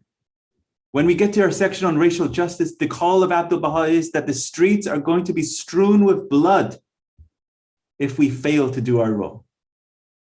Cannot be more urgent than that. So this is a call of urgency that we have to get our acts together internally in our Baha'i communities so that it will be translated in the society. Let us move, dear John. So now I'm outlining 3 major themes, and you can see my little depictions on the right. So these are the 3 major themes that are outlined in Advent of Divine Justice. Number 1, the qualities characterizing the life of the individuals in the American Baha'i community. So it's the qualities. What qualities should you internalize? If I say my name is Iman, what quality should I work on? Every day. What should I work on? Every day. I should work on this. This is what the beloved guardian says you got to. This is a prerequisite for the success of all teaching campaigns. Prerequisite for success for everything that a Baha'i can do is this. Okay? So you got to work on the character, internal life. And that's why I put the armor here, because in the scriptures and in the New Testament, as well as the Old Testament, it's called the armor of the love of God. Okay? You got to put your armor on. Okay? Then, theme 2, the nature of these systematic plans and actions required for the expansion and consolidation of the Baha'i faith in that community towards its destiny as envisaged by Baha'u'llah. So now, the second major theme of Advent to Divine Justice is systematization of plans and action, okay? So it's not only internal in the aspect of the American Baha'i community, North American Baha'i community, but it's also taking it and translating it to the greater society. And why I have 2 swords there is because the beloved guardian calls it the double crusade, right? The double crusade, we're going to get into this. What is this double crusade? Because it is the translation of the transformation of our inner life, and a translation of our inner life as Baha'is. Then it gets translated to our families, translated to the community, our Baha'i community. And through that power of transformation, it gets translated to the greater society. And that is when we go actively on a campaign of transformation at the greater level. And that is called the double crusade. And the third major theme is now the interaction between the American Baha'i community and the wider society, okay? And this major theme is, and you can see here, an African-American dear friend and a white friend. So now every single principle, in the sense of even the aspects of racial justice, the aspects of really internalizing that love, will translate at every level of society in America. So when we're talking about principles of laws and ordinances in our country or whatever, now this is the greatest level. The Baha'i community has the standards of justice. The Baha'i community has the answers to all these things. It will be translated. So you see how at the very beginning is talking about transformation of the individual, then the Baha'i community, then the greater society, then at the highest levels. So this is really the beloved guardian's penultimate letter to the North American Baha'i community. It is his greatest gift. Okay. I think if John allows me one small sentence, less than a minute. Dearest Alice wrote, dearest Ehsan. Miss Alice Mahomes wrote in the chat show, Ehsan and John, I'm sure you saw it. She wrote one line which says, bringing God into humanity. Right. Now, I think if I gave this offering in great humility for this group of 17 or 18 people, Advent of Divine, literally, Advent in Latin means the coming in, Advent, the coming in of the divine. So this is what Alice said something, and it made me think very profoundly. And of course, your exposition for the last 2 hours, extremely profound, and John's slides. and Jeremiah's work. But the essence of it is that the advent of divine justice brings God into North America, into humanity. And in fact, the advent of divine justice is a prelude to God passes by, because the next book that he wrote, the most monumental book, the incredible book, God passes by. So dear friends, both of them, the Advent says, bring God into your life. The second one says, God passed by, which is based on the Exodus thing that the Father. So the important thing for us, I got from you tonight, in Britain, it's nighttime now, it's nearly 10 o'clock. So what I got from you, Ehsan, is that the advent of divine justice, and you used to refer to Amen looking at himself in the mirror and Sorush looking at himself in the mirror. No, the important thing is every one of us, when we look into the mirror, and I know John can look at himself in the mirror because he's got a very handsome face, and also everybody, all the young ones here. I am the oldest probably in this group, and Alice's beautiful face, and Jeannie's, and Bren, and Ali. No, but when we look, the advent of divine justice, and I want you to elaborate this, Ehsan, because the advent is full of quotations, full of Baha'u'llah's quotations. And Baha'u'llah is the supreme manifestation of the Father, because Jesus said, I shall come in the glory of my Father, as the return of that divine supreme reality of the Godhead. So let us bring God back into our life. I don't know whether you feel this, but maybe despite the churches, because somebody again in the chat show mentioned all the churches, all the institutions have drifted away from true divine reality. So I'm dedicating this comment, which is 1 minute, to Alice, and of course to your show, in that Alice said, bring God back into your life. When you bring God back into your life, you have chastity, you have equality of races, you have all the divine principles, because it is called advent of divine. The opposite of advent is what? If you look at the dictionary, what's the opposite of advent? Ehsan. For your next presentation, you have to think of this, dearest Ehsan. The opposite of advent is departure. One lounge says the planes are coming, that's the advent. The next says the departure. So advent of divine justice, because divine justice, what did it do? It departed. It departed from the 19th century, even before Abraham Lincoln was born. Advent of the divine justice departed from the world, from Europe, from England, from Iran, where I was born. The divine justice departed. But the divine justice has to come back, going back to Alice's point. I was just interested. I'll go back again onto mute. Beautiful share, dear uncle. Thank you so much. Alice, you have a hand. Go for it. Wonderful. I just want to say this, and I need to say this. I get offended when Bahá'ís sometimes talked about how Christians this and that.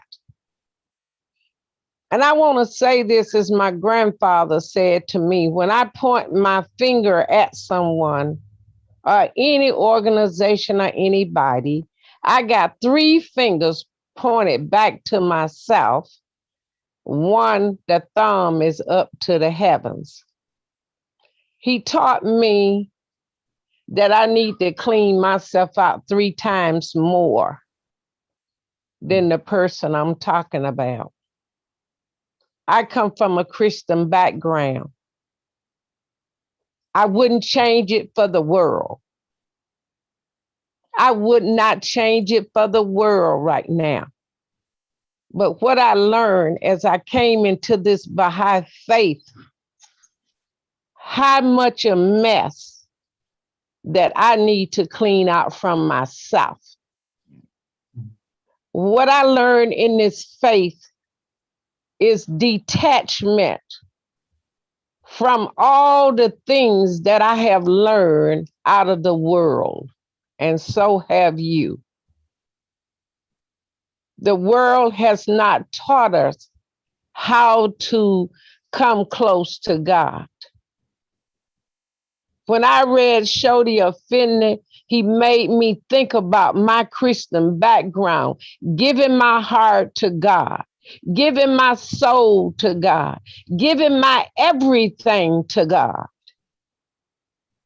When I read the detachment prayers, he said, detach from all else save thee. We don't pray the forgiving prayers. How can we move out of our mess if we don't forgive one another? And Baha'u'llah made it so nice with the forgiving prayers. But Jesus told us, forgive them for they know not what they do. As in the Black race, we has forgiven on a daily basis. That's how we survive, is to love in spite of all the hate and the ugliness around us. We have learned that. And this is why I love Shoghi Effendi.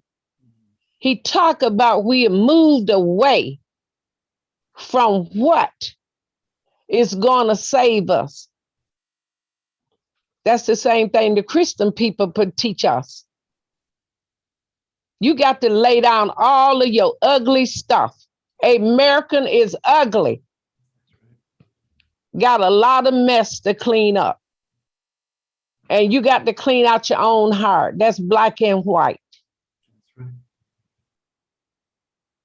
And I'm just tired of hearing about racism when all it comes down to changing your heart and cleaning your heart out. Once we do that, we need to make good relationship with white, black, or anything else. Let's do a relationship thing. We are not doing a clear relationship because you can't stand my pain. You can't stand my suffering, and you can't stand to hear about it. I come to this faith because I lost my son 20 years ago. Mm. And when I got to this faith, I found so much you still got to clean up. I still had to forgive the people that murdered my son and went on. It has taken me 20 years. And with all the studying I do and the prayers that I read daily, we got a lot to clean up.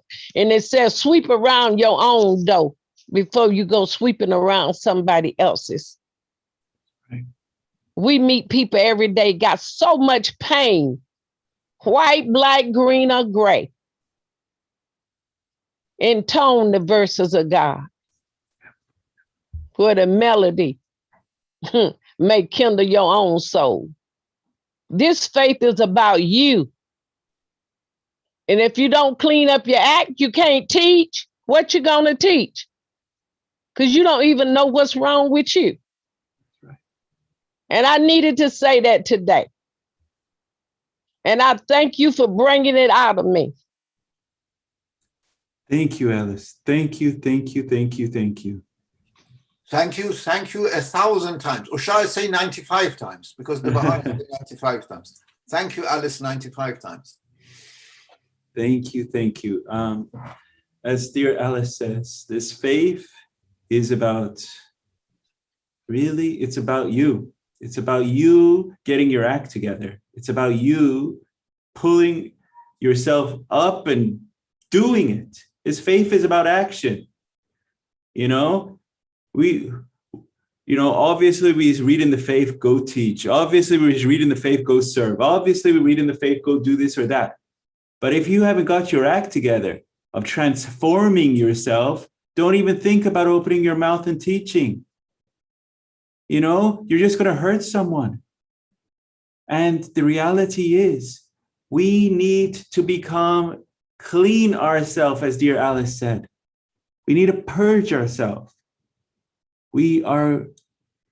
I see so many communities of individuals. I've been in, I don't know how many Zooms in this last year and a half. So many good people I've seen, and so many wonderful African American Baha'i souls that have been hurt by microaggressions, and I'm going to call them straight up as what they are: racist comments and hurtful. And they're not even micro, they're macroaggressions. And it's just horrible. And we've got to get our act together. We've got to clean up our own hearts. If we're going to say this, call ourselves Baha'i, then you got to walk the talk. And it's simple in idea, but you got to do it. That's what this book is about. That's why The Guardian wrote this in 1938. He said, you call yourself a Baha'i, do it. And I love you, Alice, and I appreciate your comments, because that is what it's all about. That's why it's your class. I want to hear from you. I want to hear your hearts. So, dear John, keep me on track of time. We have a few more slides, and then we'll close it off for today. Next slide. Okay, go for it. So this is what dear Alice is talking about. This is exactly what she's addressing. The beloved guardian here identifies the faults, the habits, and the tendencies that the North American Bahá'ís, they have inherited from their own nation. You've inherited it. It's not something you're happy to inherit, but you've inherited these terrible things, and they've become part of who you are. And so what do you have to do? You got to purge them. You got to uproot them. You got to eliminate them. You got to eradicate them. So this is the faults, habits, and tendencies. And we're going to get into these a lot more. But dear Alice, she laid it out straight, and as she should. And while he highlights the necessity of weeding out such harmful vices, he lays it out. The beloved guardian describes the distinctive qualities and characteristics that the North American Baha'i community must patiently and prayerfully cultivate and acquire. Patiently and prayerfully. So there's certain qualities that we need to build up within ourselves. And then he pinpoints the most challenging issues. And if something is most challenging, it doesn't mean avoid it. It means you got to work on that the most. If it's the most challenging, it means you got to get your act together and focus all your energies on that. So it's not challenging. Just like if it's a test, you got to spend more time on that one. So the most challenging, he outlines these as moral laxity, corruption, and racial prejudice. And then he highlights the great need for American Baha'is to root out these evils from their lives, their communities, and to strive to do what? Then he outlines these three as the counterpart to those three in red. So moral laxity, corruption, and racial prejudice. Then he outlines these as his weapons to fight those. The weapons are this rectitude of conduct, chaste and holy life, and freedom from all types of prejudice. So you see, he says this is the problem that is sickening America. These are the major sicknesses. Then he presents the solutions. And as dear Alice said, if we don't get our act together, how can we even call ourselves Baha'is? How can we do that? How can we be faithful to the name of Baha'u'llah? How can we call ourselves that? This is what would be success in all of our teaching campaigns if we do this. It is the most important thing. Carry on, dear John. So now I'm going to outline the major points, the spiritual attributes that should adorn every individual Baha'i. They should ensure the success and progress of the faith. So there, the guardian is going to outline all these attributes that should adorn you. The importance of human and social relationships refer to the spiritual outer life. Because it's one thing to make yourself a really nice person, a good person, an honest person, a just person. But if you're not actually going out and having that heart-to-heart conversation with another, reading their reality, loving that person, it talk. It's just all talk. You got to do the walk. If you're going to study up and become knowledgeable on racial justice, but you have no African American Baha'i friends, you have no connections, you're not really venturing outside of your space, having that courage, and in the sense of that love for all humanity, when it's a principle, the foundation, the pivot of which the entire faith revolves around is the oneness of humanity. If you believe it up here, but you're not internalizing and going out and saying, I love African Americans, but you have no African American friends because you're, not just have not even thought about it, or you're really not, that's not a point to cross. It's all talk to you. How can you, vindicate that principle of the oneness of humanity and say, I believe, I am working towards racial justice? Go out. The most recent letter from National Spiritual Assembly, call to action, is call to action. Get up. You believe this faith, do it. It cannot be clearer. If we believe in this, do it. That's what I'm hearing from my dear Alice. And I believe she agrees with me on this.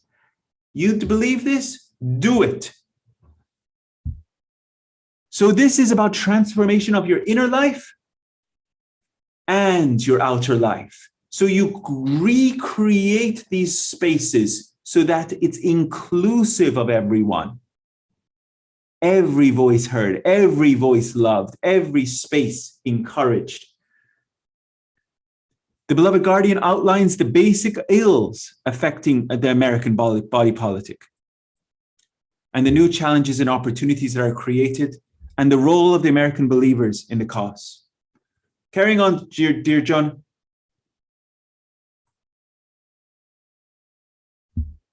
And this is now, there's just two more slides. I know the hour is late and we talked a lot.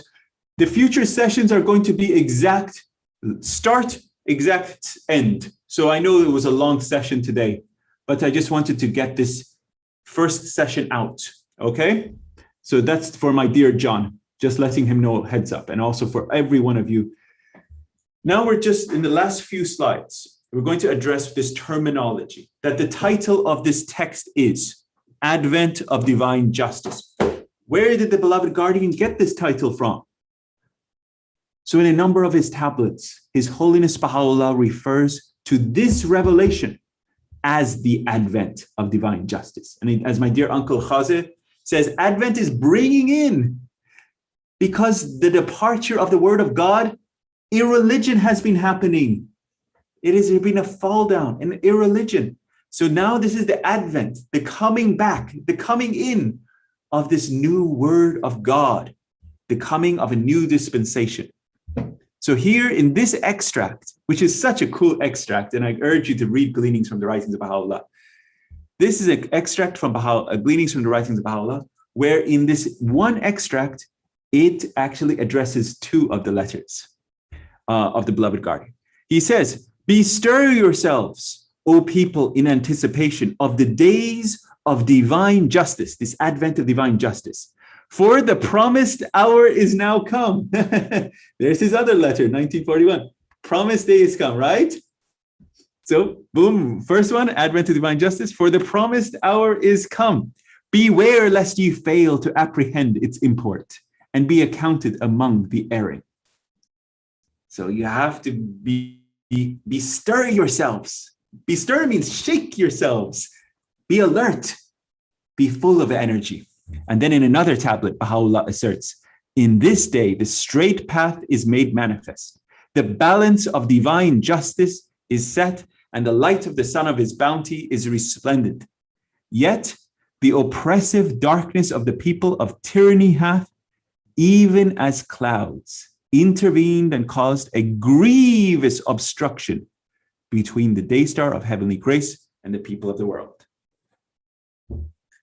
So we're going to talk much more at length about this oppressive darkness, the dark forces coming up, and how we have to work to counter that.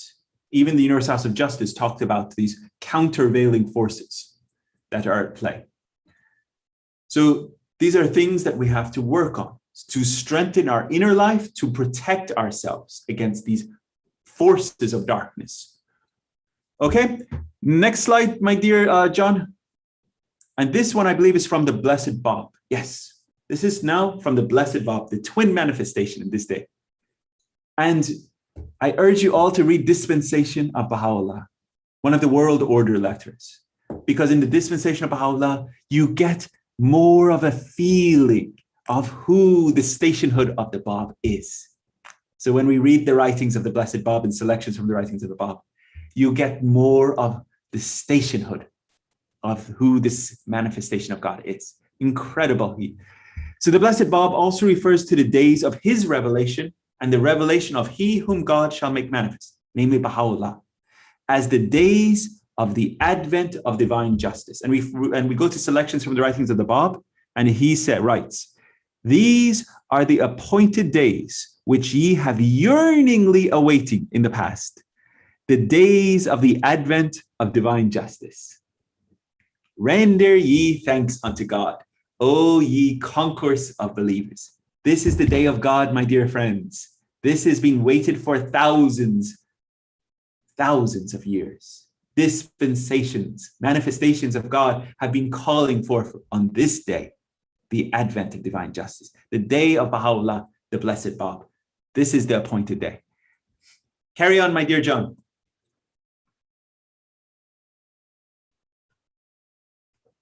I want to repeat it if you don't mind. Please. These are the appointed days which ye have been yearningly awaiting in the past, the days of the advent of divine justice. Render ye thanks unto God, O ye concourse of believers. So as mentioned, dear friends, this is about major ideals and standards. I'm not going to read everything, but this is a line that I want you to remember and remember and remember.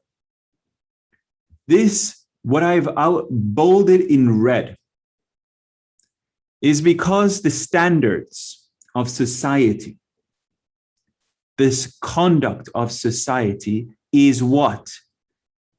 It is diametrically opposite to the standards of divine justice. So important, my dear friends. So what does it mean to be a Baha'i? You look at society and you say, oh, do absolutely opposite of that. And you'll pretty much be always right. And that is true. The laxity of morals, the irreligion, how they treat Native Americans, African Americans, the minorities, how they treat everyone in society. You pretty much do the opposite of that. Have genuine love. Paragraph 52, the example of the beloved master, genuine love, consummate tact, wisdom in all of our aspects of love towards our dear African American brothers and sisters. You followed that prescription? By God, in every conversation, in every space, in your watchword, be freedom from racial prejudices. That, my dear friends, is diametrically opposite to the standards of society. And so what you need to do, dear friends, is always remember, do not judge the advent of divine justice based upon the flawed measures of society. It's on a different level. So you cannot base it on anything other than as a divine text in that sense. So these issues must be addressed by every individual about Baha'i and by the Baha'i collectively. And when I say Baha'i collectively, my dear friends, you got to form your own study groups. It's wonderful coming and sitting here with all of us, but have your own spaces too. Okay, I believe this is, dear John, carry on. I think this is one last slide or that's it. Yeah, this is the last slide, I believe. Almost.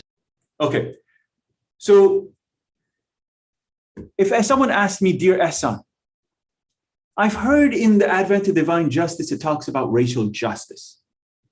I've heard about that, right? And I say, yes, my dear friend. In fact, 1/4 of this text directly addresses that. directly, 1/4. And it's so significant that we're going to get into this, that it puts it as the watchword of every Baha'i, and then it places it as the role of every single Baha'i, young or old, black or white. Oh, I love that quote, and we're going to get into that. And he says that every single person must work on this. And it's coming up, and it's one of the first paragraphs in Advent to Divine Justice. And he outlines that our role, and he outlines it, and he says, attacking the whole social structure of American society. And it should be regarded as the most vital and challenging issue, namely, is this racial prejudices. And how we should counter it is this freedom from racial prejudice. You know all of this, dear friends. But if it's one thing to know it, it's another thing to internalize it and then work on it in your communities. Because if you're not doing anything about it, how are you playing your part? It's one thing to say, I know it up here. What are you doing about it? Proactively. First, you got to study up on, study the history, be active. Then another thing that you could do is actively seek out African Americans, whether they're Baha'i or not, because it's about love relationship. Create love, and love will translate. Because the more African American brothers and sisters you have around you, you start hearing them. And the most important thing is you got to listen to their hearts. Their hearts have been wounded. So you got to listen. So important. Cannot stress that enough. You know who was the greatest listener? Abdul Baha. Abdul Baha. Read Portals to Freedom. Howard Colby Ives. I believe it's chapter 2. Howard Colby Ives. He describes how the master was the supreme listener. Do you know what the universal language is right now? The Universal Auxiliary World Language. There was this pilgrim note that the beloved guardian wrote, and I'll share it to the class. I'll share it with dear John. There was a pilgrim note, and he said, do you know why we don't have a universal auxiliary world language? And the answer was very simple. The beloved guardian writes, no one asked Baha'u'llah what it was. But the point is, we actually do have a universal language. And you know what the universal language is? It begins with L. It's called love. Love. If I don't speak French and I see a Frenchman, my love for that person should translate. If I see a dear African-American brother and sister, my love should translate, because love is a language. And love should be connecting every one of us. And that was the language of Abdul Baha. So my dear friends and brothers and sisters here, how much love can come out of your hearts and then come out of your mouths and transform your families and spaces, your communities. That, my dear friends, is what a Baha'i is. That is what a Baha'i is when you are so filled with love that it just pours out of you. And then everyone that comes across you is like, damn, that person loves me. He loves me. Every fiber and molecule and every atom of my being, he loves me. And he's not judging me. He loves me. And that, my dear friends, is what it means to be a Baha'i. Dear John, you said there was one last slide. Let's just do that one and then we'll. Oh, I did it. This is my newest slide. So these are the monsters, my dear friends, that the beloved guardian identifies. The monster of materialism, the monster of corruption, and the monster of immorality. And the largest and the most vital and the most challenging and probably one of the hardest to deal with monsters is racism, racial prejudice. And these are the words of the beloved guardian below here. He says materialism is excessive and binding, immersed in a sea of materialism. And it is rampant and brutal. Brutal is the word the beloved guardian used. Corruption. This is the evils that we have to combat. Bigotry, hypocrisy, schism, strife, contention, and discord. And immorality. Remember, my dear Uncle Khaze, he said, this is the advent, the bringing in of God. This is the words of Alice, bringing in of God. So this aspect of immorality and irreligion, we're bringing in God because this monster has been winning. It's the laxity in moral standards, moral license, gross idolatry, prostitution of the arts, prostitution of the literature, and practices of nudism, infidelity, all manners of promiscuity, easy familiarity, and sexual vices. We're going to explore every one of these. It's very interesting and to study this. Then the largest of monsters, racism. The God-beloved guardian says it's the most virulent and the long-standing.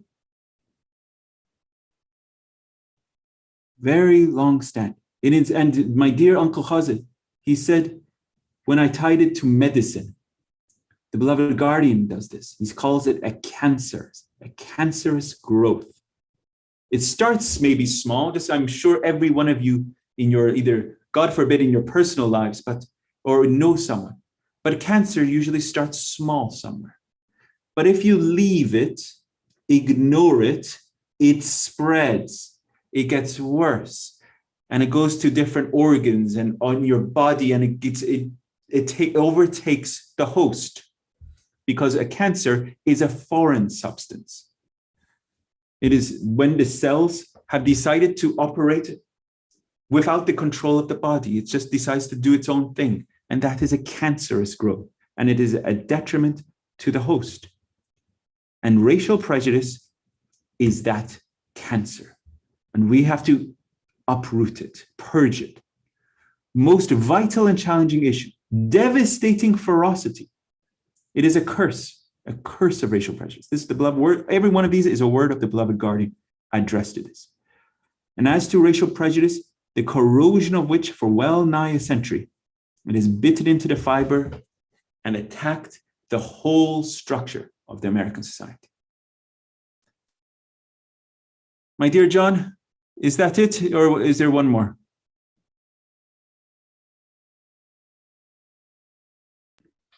I think that's it. There we go. Boom. So that is, my dear friends, our lengthy and somewhat comprehensive introduction to this text, covering the main points, themes, background, and overview. So your homework, my dear friends, is to read the first few paragraphs of this text. Okay? So the first few paragraphs, read it and reread it. Okay? In our next upcoming weeks, we'll be going through it systematically and going through all the major points and themes that are outlined in it.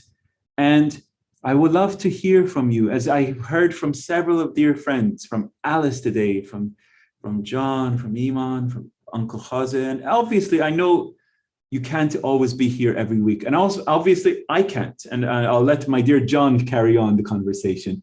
So, to his chagrin, as they say, but he can totally handle it.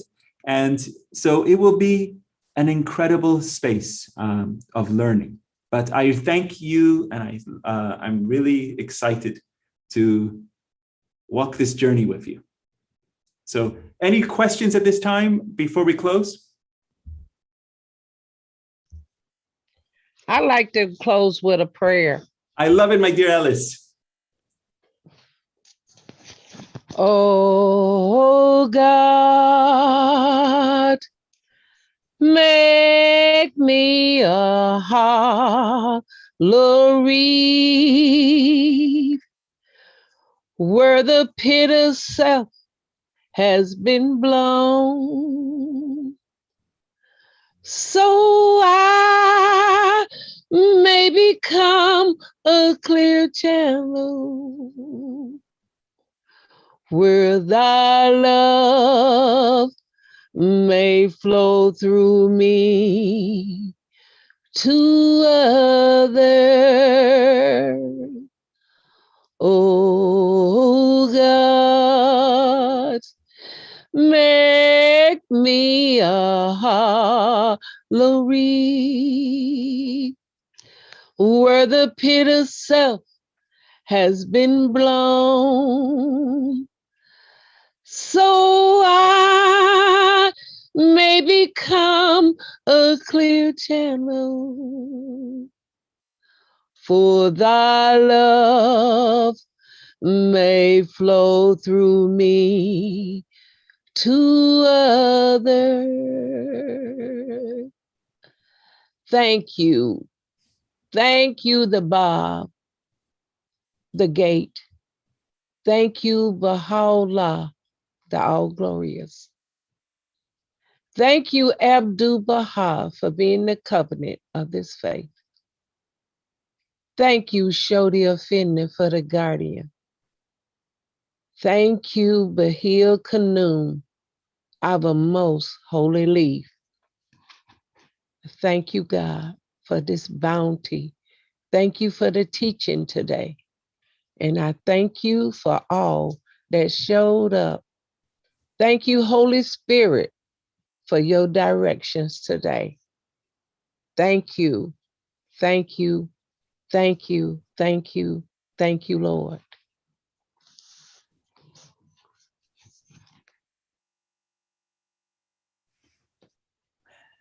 Thank you very much, dear John. Beautiful, beautiful. Thank you, Alice. That was lovely, lovely.